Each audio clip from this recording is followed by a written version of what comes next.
there is Mr. Ricky Hatton's take on Vladimir Klitschko's possible return to the sport. And let me counterpunch. I think any concern with someone that will be 48 soon or 49, is definitely valid. Okay. A lot of people they're talking about the possibility or the reward of Wladimir coming back. But we don't really hear a lot of people like Ricky Hatton speak about the health risk, the cons. Everybody's talking about the pros. Nobody's talking about the cons, right? And I think this is important to mention because I think that this is a factor and something that should be spoken about, something that people should take into consideration, given that Wladimir Klitschko is older.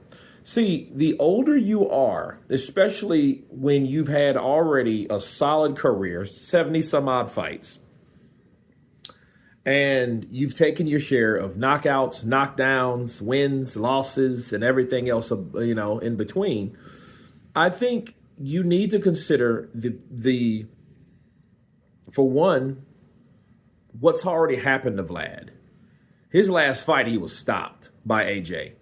And it was a very good fight, but people overlook and people still don't bring into the fact that Vlad was hurt badly, bro. By the time when he got caught with that right uppercut, he got knocked down and he went down 3 times in that round. So he went down a total of 4 times in a fight that was back and forth, a fight that could have went either way. You know what I mean? But he got stopped. And I think before any comeback or anything, sure, he has to pass a physical. But I think Vlad needs to worry more about his neural health. Get a CAT scan.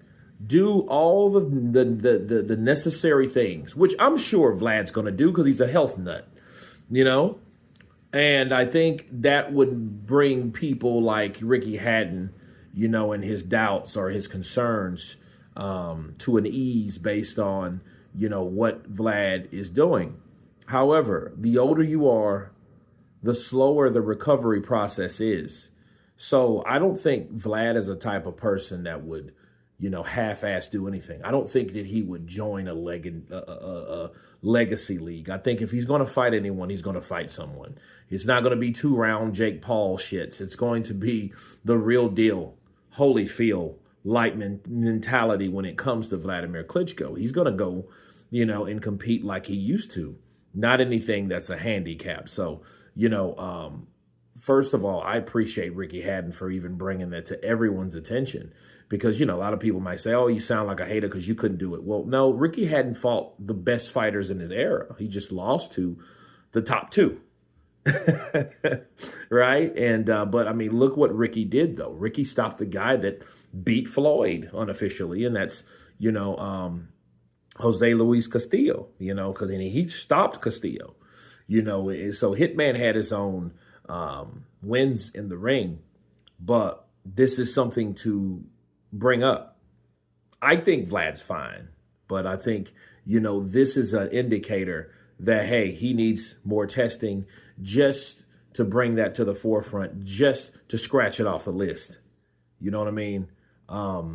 But yeah, the health risk is a realistic thing because the last thing you want is to push or to pressure someone back into the ring, regardless of how much they wanted to do it or their whatever.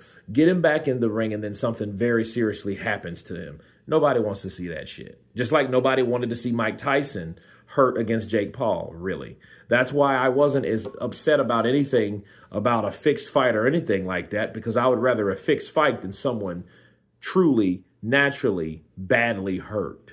Okay? But you guys tell me what you think of Ricky Hatton and his concern for a possible Klitschko return. Of course, please subscribe.